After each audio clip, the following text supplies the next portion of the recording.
Hello, my name is Tim Baker, and over the next several minutes, I'd like to discuss identifying network vulnerabilities and some simple solutions on how to help prevent and possibly overall eliminate any vulnerabilities that you may come across. Over the next several minutes, the networks that we'll be particularly identifying with is wireless network. In computer security, a vulnerability is a weakness or a susceptibility to information assurance.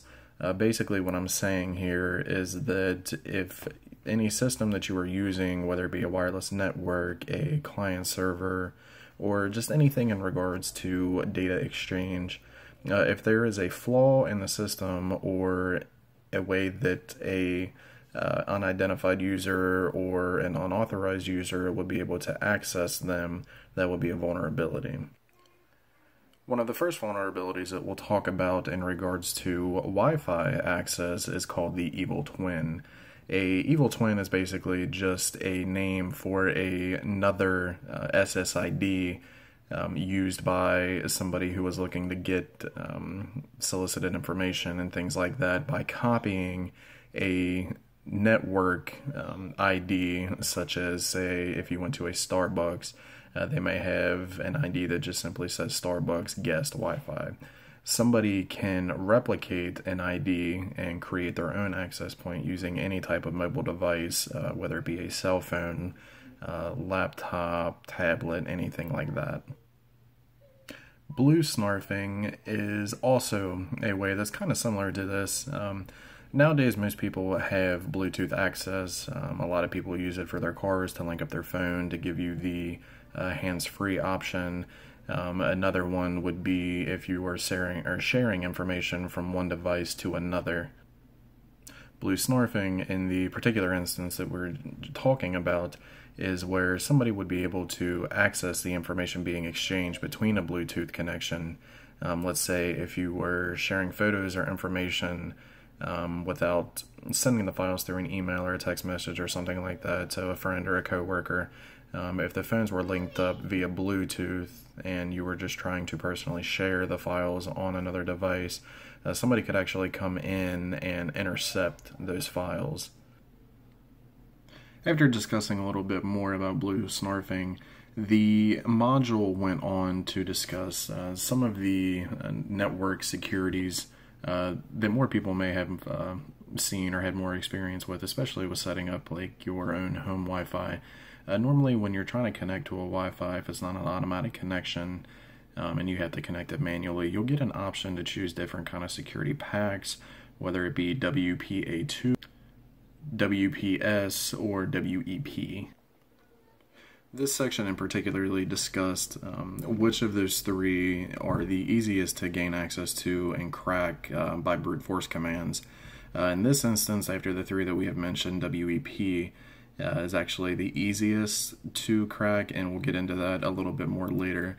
One of the things that the module had mentioned was that a lot of these securities, the routers, things like that, however you want to set it up, give you the option of using an auto-generated access key. A lot of people do this just because it's easier for them to remember and they can write it down, but honestly, it would be a lot smarter if you would create your own access key. That way it's generated, it's a strong password, not other people would normally know it unless you made it something such as password or 1 2 3 4 5 6 7 8. Now when it comes to working with like a home Wi-Fi, the average user, you could get away with creating a strong access key and not having to worry about getting into any other securities or blocking and things like that, because honestly, a lot of the people that are going to be in your home and things like that aren't going to access anything that they shouldn't be able to get. That's why creating strong passwords and things like that would be easy. If you wanted to go a little further to outdo the average user, you could also set it up to where your SSID or your network name is hidden. That way, the majority of the people who would connect to it have no idea that it even exists out there, because when they pull up their available options, it doesn't even show.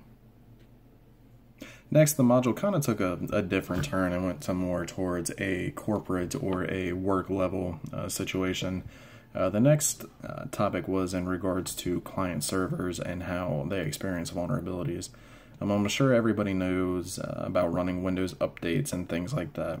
Well, if you're running a server and it isn't up to date with something such as Windows updates, you are not getting all the bug fixes. And that is extremely important because if you're not up to date with those, that leaves vulnerabilities, which would allow somebody to access systems that aren't completely secured, or there's still loopholes to get through.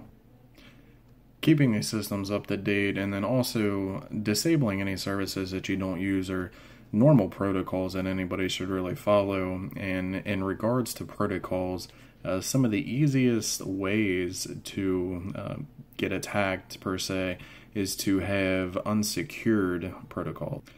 And what I mean by this is when you're sending information via the internet, it goes through packets, and the person that is receiving the information receives the packets that the initiator sends.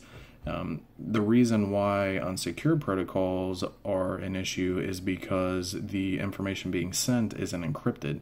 It's clear text. You can see everything that is being sent, so the person that is intercepting it doesn't really have to work for anything at all because everything that they would want is right there. This is why a lot of companies have adopted encryption tools. For example, the company that I currently work for uses Sophos.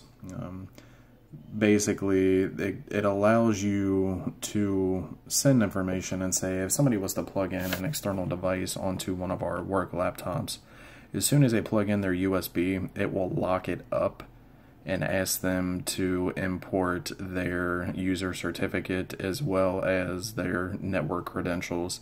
As soon as a laptop leaves a device and tries to be plugged into another device, it'll prompt you for the passphrase that was created by the user on their own Active Directory login, and it will simply fail, and eventually it will lock you out and ruin the USB.